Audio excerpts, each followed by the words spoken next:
So yan mga kadapaw, no? Loading day na ngayon. First lap derby natin. So, di nakauwi yung dalawa natin, si Marie tsaka si Tensil. So, dalawa na lang yung entry natin mga kadapaw. So, eto. First bird. Yan, si Laylay mga kadapaw. Ayan siya. So, merong sipon si Laylay. So, sana makauwi siya bukas at mag-clock. Yan lang naman yung hiling natin pagka derby. Clock lang. Ayos na. So, 3 laps derby to mga kadapaw. Ayan si Laylay, oh. So, partner sila ni Kulatoy. So, yan mga kadapaw. Load na natin si Laylay.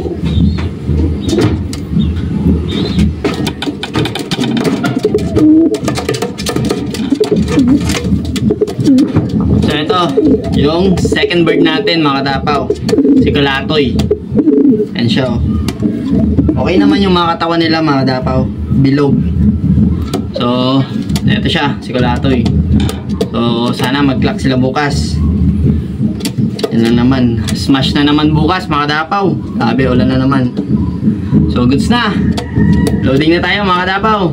Good luck sa dalawa nating alien breed. Ayos.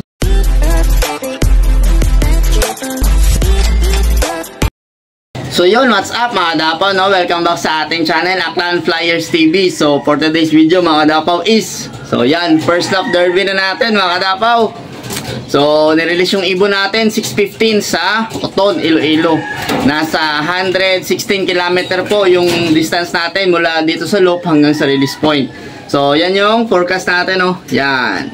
So time check na mga kadapaw is, yan, 7:17. Nasa 7:22 yung speed na 1-2 pababa. So medyo mag-abang-abang tayo sa speed na yan mga kadapaw, no? Kasi maganda ang panahon, tsaka medyo tailwind. Pasulong yung hangin dito.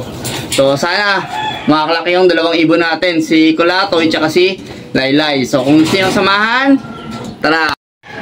So yan mga kadapaw, time check 7:19.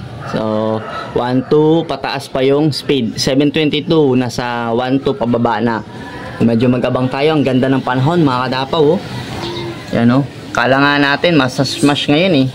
Yan. Pero banda daw na ano na release point medyo makulimlim. Pero dito sa atin, ayan, ang ganda ng panahon. Sana magtuloy-tuloy.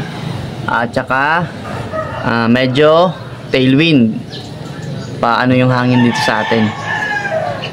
Papuntang norte. Yan, medyo mabibilis yung mga nasa malapit niyan mga kadapaw. Ayan, oh. So 116 km first lap natin derby. So abang-abang tayo mga kadapaw. Biglang sumulpot yung dalawa nating entry. So tag team sila, si Kulatoy tsaka si Laylay mga kadapaw, no? Tsaka si Laylay merong sipon. So sana kayanin may Laylay na makapagpaklak ngayon. Nasa superset din sila. Sinali natin sila sa superset. So yan mga kadapaw, abang-abang na. Good luck sa ating lahat. Good luck sa may mga entry. Good luck din sa mga nakaabang ng mga kadapaw natin dyan. Tsaka good luck din sa club ng ARPA, kay Boss Lambert, kay Boss Roy Banderas, tsaka kay Boss Rexid Billones. So shout out sa inyong lahat. So ito na nga yung closing remarks ng club nila. So di pa natin alam, baka may pagbabago pa, no? So ito na lang yung ano daw nila, yung pa-Christmas sa mga kalapatids, sa mga kadapaw natin dito sa Aklan. So yan mga kadapaw, good luck, good luck. So yan na mga kadapaw, time check 8:09, may nagpaklak na bandang New Wash. So maya maya lang papunta na yung mga ibon dito, nagsisiklak na. So sana makasabay yung ibon natin. Yung speed ng first clacker 1,000 plus na lang, 1,004 yata. So abangan natin sila mga kadapaw, sana sumabay yung ibon.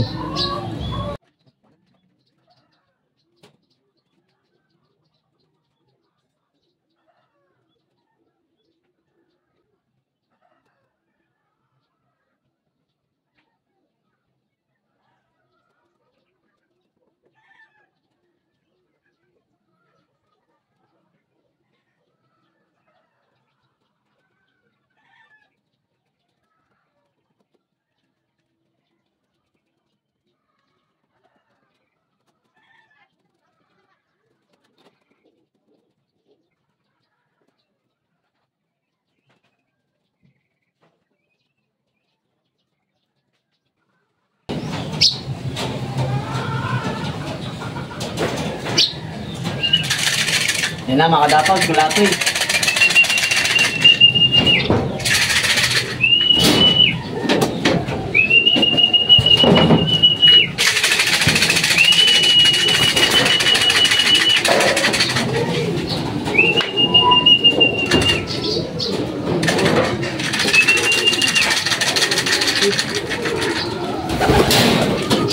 So yan mga kadapaw, na-clock na natin si kulatoy, 900 plus pa yung speed niya.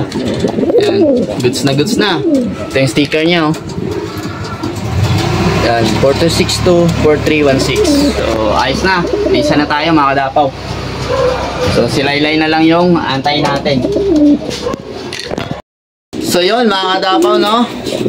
Wala, hindi nakauwi si Laylay natin mga kadapaw, cut off na siya. So, si kulatoy na lang yung nakauwi sa atin. So, kung makauwi man siya mga kadapaw, no, sabi nga natin, hindi na natin ikakarga. Ipapares na lang natin siya kay kulatoy. So, sana makauwi pa siya kahit na ngayon, o mamaya, o bukas pa. Basta makauwi siya mga kadapaw, no, ipapares natin siya. So, tingnan natin si kulatoy mga kadapaw. Ito si kulatoy. Siya na lang yung ikakarga natin sa second lap. So, siya yung nakauwi sa atin. Ano? So, i-condition natin siya ng maigi mga kadapaw. Nag-iisang entry na lang natin. So, ayos mga kadapaw. Alam nyo na ha. God bless.